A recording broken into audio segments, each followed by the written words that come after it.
Shalom saudara-saudara yang dikasihi oleh Tuhan. Manusia selalu ingin memiliki sebuah kebebasan yang absolut. Artinya, manusia bisa melakukan apa saja yang ia mau lakukan. Dan kenyataannya adalah ketika manusia ingin berbuat demikian, dia bukan saja menjadi orang yang bisa melakukan apa saja, dan dia menjadi orang yang tidak melakukan apa yang menjadi hawa nafsunya.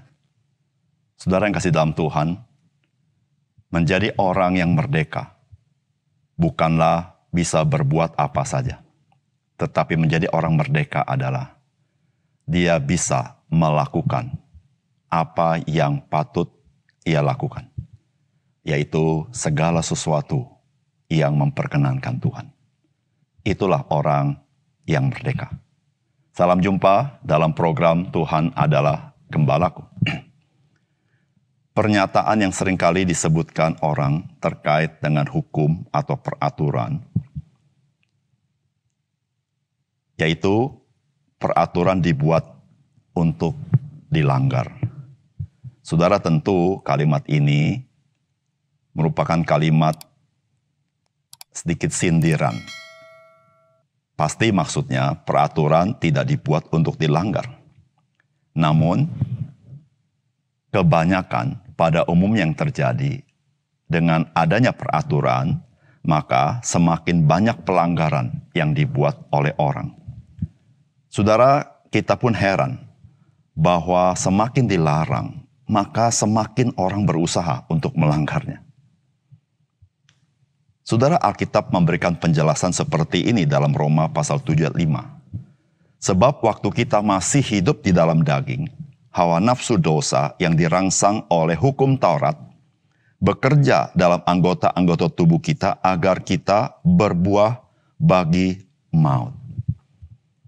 Saudara, dengan jelas sekali bahwa hukum-hukum Allah, yaitu hukum Taurat, itu merangsang orang-orang yang dikuasai oleh hawa nafsu ini untuk berbuat dosa. Di dalam Roma pasal yang ke-7 ayat yang ke-8 berkata begini. Tetapi dalam perintah itu dosa mendapat kesempatan untuk membangkitkan di dalam diriku rupa-rupa keinginan. Sebab tanpa hukum Taurat dosa mati. Saudara, inilah yang diberitahukan oleh Alkitab, dinyatakan oleh kitab suci bahwa manusia telah dikuasai oleh dosa. Sehingga ketika ada peraturan yang baik dan kudus dari Tuhan, itu merangsang dia untuk dia melanggar peraturan yang seperti itu. Saudara yang kasih dalam Tuhan, inilah kehidupan manusia yang tidak ada solusi dan selalu menjadi pergumulan para pakar bagaimana menolong manusia supaya manusia bisa hidup di dalam kehidupan yang damai, kehidupan yang baik, bukan kehidupan di dalam kejahatan ataupun dosa. Saudara, apakah ada solusi untuk hal-hal yang seperti ini? Saudara, mari kita membaca firman Tuhan dari Yesaya 59.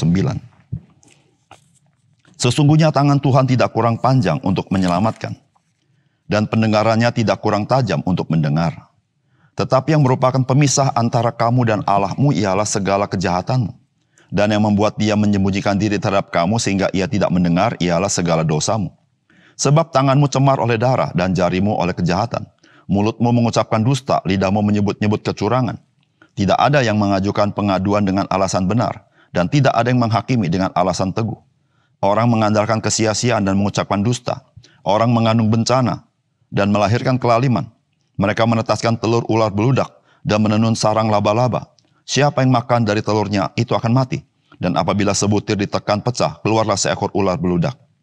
Sarang yang ditenun itu tidak dapat dipergunakan sebagai pakaian. Dan buatan mereka itu tidak dapat dipakai sebagai kain. Perbuatan mereka adalah perbuatan kelaliman. Dan yang dikerjakan tangan mereka adalah kekerasan belaka. Mereka segera melakukan kejahatan dan berserga hendak menumpahkan darah orang yang tidak bersalah.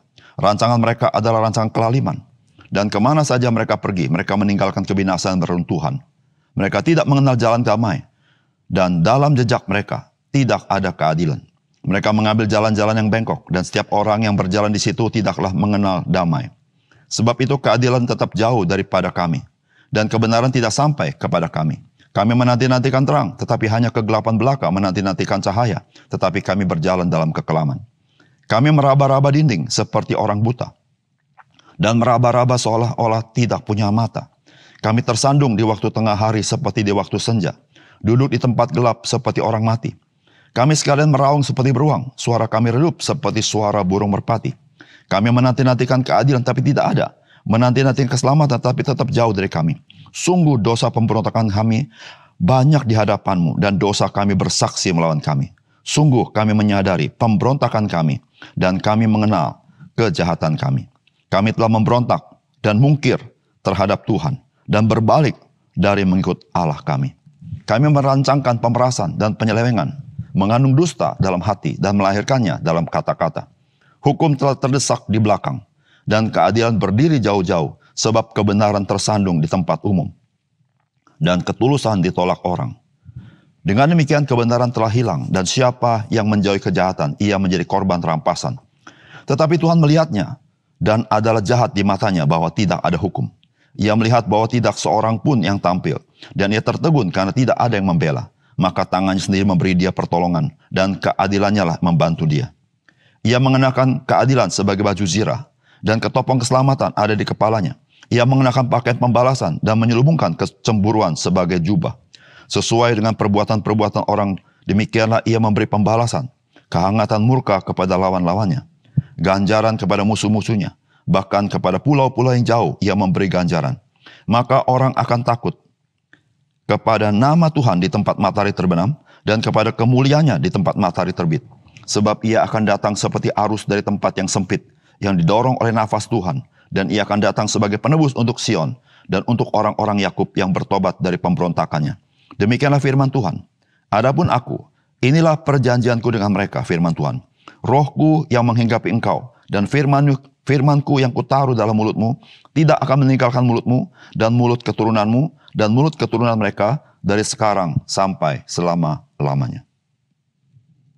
Saudara yang dikasihi oleh Tuhan, melalui bagian firman Tuhan ini, Tuhan memberitahukan kepada bangsa Israel, mengapa mereka tidak mendapatkan pertolongan, dan tidak mengalami berkat Tuhan di dalam nestapa yang mereka alami.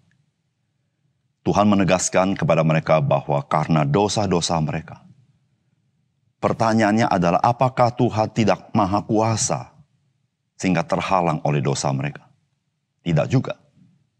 Apakah Tuhan tidak lagi peduli dengan bangsa Israel karena dosa-dosa mereka? Tidak juga. Saudara, Tuhan Allah tetap maha kuasa, dan Tuhan Allah tetap maha mendengarkan. Namun dosa-dosa umat Tuhan itu yang membuat mereka kehilangan penolong mereka yang sejati itu. Demikian juga dengan kita hari ini. Tuhan telah memberitahukan bahwa Ia maha kuasa. Ia peduli dengan kita. Kita mendapatkan diri kita telah kehilangan penolong yang sejati ketika kita hidup di dalam dosa. Saudara, apakah pesan firman Tuhan bagi kita? Saudara, yang pertama, saudara ingatlah, ketika kita berbuat dosa, kita menjadikan diri kita musuh Allah. Saudara, firman Tuhan berkata begini, sesungguhnya tangan Tuhan tidak kurang panjang untuk menyelamatkan, dan pendengarannya tidak kurang tajam untuk mendengar. Tetapi yang merupakan pemisah antara kamu dan Allahmu ialah segala kejahatanmu. Dan yang membuat dia menyembunyikan diri terhadap kamu ialah, sehingga ia tidak mendengarkan, ialah segala dosamu. Saudara, firman Tuhan berkata lagi, kami telah memberontak dan mungkir terhadap engkau, dan berbalik dari mengikut Allah kami. Kami merancangkan pemerasan, penyelewengan, mengandung dusta dalam hati, dan melahirkannya dalam kata-kata. Saudara yang dikasihi Tuhan, Tuhan menasihati bangsa Israel bahwa kondisi mereka yang hidup dalam dosa merupakan kondisi yang sangat mengenaskan, kondisi yang sangat menyedihkan, karena mereka tidak mengalami pertolongan daripada Tuhan. Saudara, pertanyaan besar adalah, apakah Tuhan tidak maha kuasa sehingga Tuhan tidak sanggup menolong bangsa Israel dalam kondisi seperti itu? Atau apakah Allah memang tidak peduli lagi kepada bangsa Israel yang sedang dalam kondisi mereka berdosa seperti ini? Saudara yang kasih dalam Tuhan, firman Tuhan mengatakan kepada kita ketika mereka berdosa, mereka berkata, kami telah memberontak dan mungkir terhadap Tuhan dan berbalik dari mengikut Allah kami. Saudara, 3 kata yang dipakai. Yang pertama, kami telah memberontak. Artinya melawan Tuhan. Kami telah mungkir daripada Tuhan. Kami berbalik dari mengikut Tuhan. Saudara yang dikasih oleh Tuhan, ketika seseorang itu berbuat dosa, salah satu hal yang perlu disadari, ketika seorang hidup dalam dosa, dia telah menjadikan dirinya musuh Allah. Dia memberontak kepada Allah, dia mungkir kepada Allah, dan dia berbalik daripada Allah. Sehingga saudara, orang-orang yang seperti ini tidak mengharapkan pertolongan daripada Tuhan sesungguhnya. Karena dia mau berjalan sendiri dengan kekuatan sendiri. Bukan Tuhan tidak peduli dengan dia. Bukan Tuhan kurang maha kuasa sehingga tidak bisa menolong dia. Saudara, firman Tuhan berkata begini dalam Yakobus pasal 4 ayat 4. Hai kamu orang-orang yang tidak setia. Tidakkah kamu tahu bahwa persahabatan dengan dunia ini adalah permusuhan dengan Allah? Jadi barang siapa hendak menjadi sahabat dunia ini, ia menjadikan dirinya musuh Allah. Saudara yang kasih dalam Tuhan, berbuat dosa bukan sekedar pelanggaran atas hukum-hukum Allah. Berbuat dosa juga mencemarkan diri kita. Seluruh aspek hidup kita dicemarkan oleh dosa. Tetapi saudara-saudara, berbuat dosa atau hidup dalam dosa menjadikan diri kita ini musuh kepada Tuhan. Sehingga saudara dan saya tidak lagi peka akan kehadiran Tuhan. Tidak lagi peka akan pertolongan Tuhan. Dan saudara yang kasih dalam Tuhan, kita memberontak kepadanya. Oleh karena itu saudara yang kasih dalam Tuhan, di dalam Alkitab, Allah berulang kali berkata, bertobatlah, bertobatlah. Ketika Allah berkenan, carilah wajah Tuhan, itu artinya bertobatlah. Atau berbaliklah kepada Tuhan. Karena ketika engkau dan saya berdosa kepada Tuhan, engkau berbalik dari mengikut Tuhan. Dengan bertobat, engkau berbalik lagi kepada Allah. Nah, saudara yang kasih dalam Tuhan, bagaimana dengan kehidupan saudara? Jikalau masih ada dosa, tinggalkan dosamu, berbalik kepada Tuhan. Dan engkau akan mengalami, Tuhan adalah gembalamu, dan takkan kekurangan engkau di dalam kehidupanmu. Yang kedua, saudara, firman Tuhan mengingatkan, Tuhan memberikan Roh Kudus bagi orang percaya. Untuk menjadikan orang-orang percaya menjadi manusia baru yang lepas dari kuasa dosa di dalam penebusan Kristus. Saudara, firman Tuhan berkata begini, dan ia akan datang sebagai penebus untuk Sion dan untuk orang-orang Yakub yang bertobat dari pemberontakannya. Demikianlah firman Tuhan. Adapun aku, inilah perjanjianku dengan mereka, firman Tuhan. Rohku yang menghinggapi engkau dan firmanku yang kutaruh dalam mulutmu tidak akan meninggalkan mulutmu dan mulut keturunanmu dan mulut keturunan mereka dari sekarang sampai selama-lamanya. Firman Tuhan. Saudara, ketika kita membaca bagian daripada firman Tuhan di kitab Yesaya, saudara, bagaimana mereka ini menjadi frustrasi.